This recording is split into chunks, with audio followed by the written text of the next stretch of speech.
कानपूर नावाच्या शांत गावात रोजचं आयुष्य नेहमीप्रमाणे चाललेलं होतं.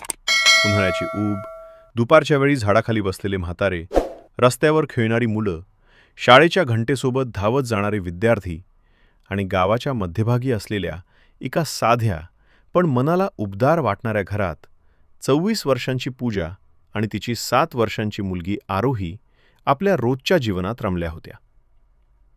पूजाचं आयुष्य तिच्या मुलीभोवती फिरत होतं. अभ्यास, खेळ, छोट्या छोट्या गोष्टी, स्वयंपाकघरातील सुगंध, शेजाऱ्यांच्या हाका, अंगणातले रोपांचे कुंडे, या सगळ्यात पूजा मनानं शांत होती.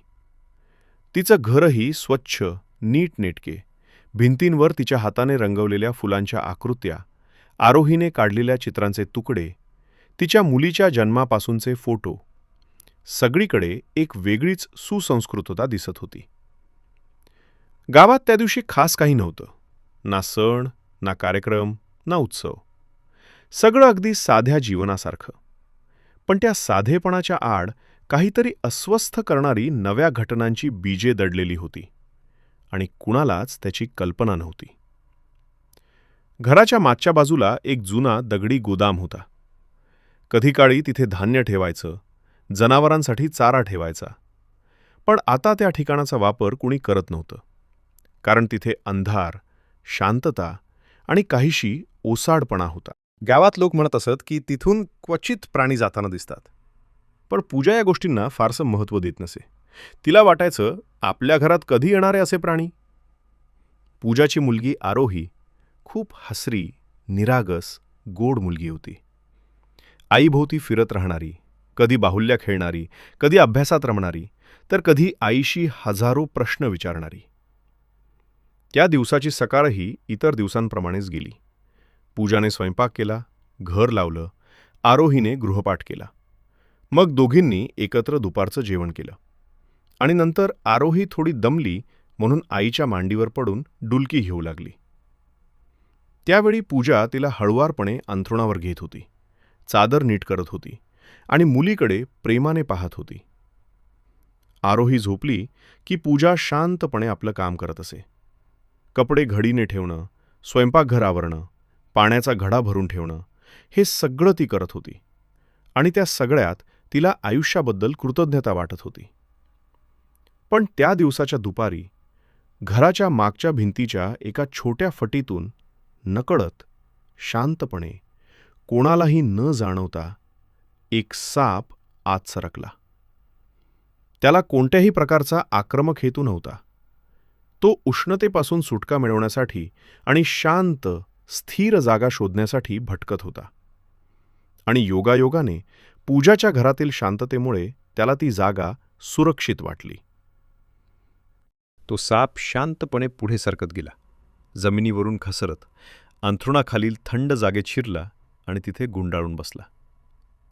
पूजा बाहेर अंगणात काही कपडे वाळत घालायला गेली होती. आरोही शांत झोपलेली होती, म्हणून सापाच्या हालचालीची सावलीसुद्धा घरातल्या कोणाच्याही नजरेत आली नाही. पूजाने दुपारचं बाकीचं काम आटपून परत खोलीत आली. मुलीकडे पाहिलं, हळूच हसली आणि तीसुद्धा थोडा वेळ विश्रांतीसाठी अंथरुणावर बसली.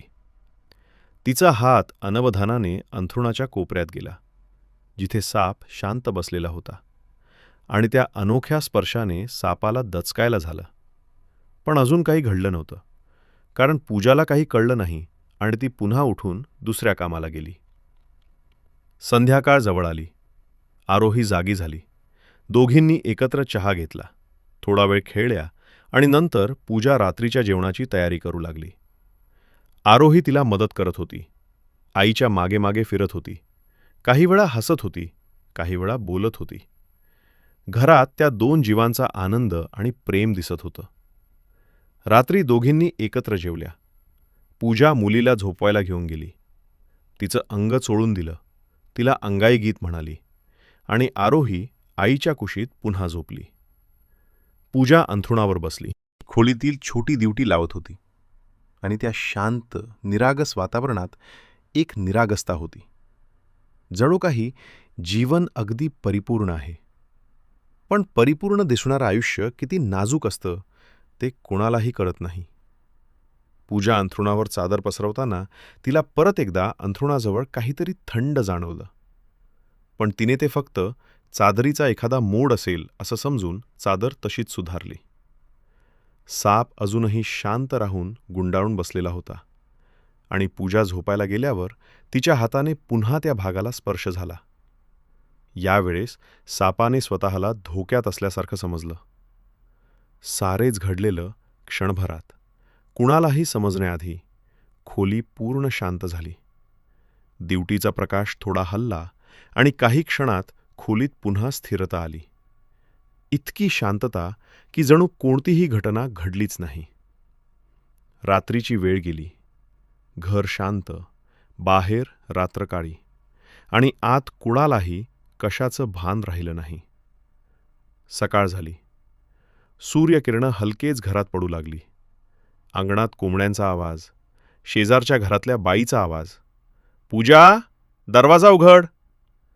पण आतून कोणताही प्रतिसाद नाही.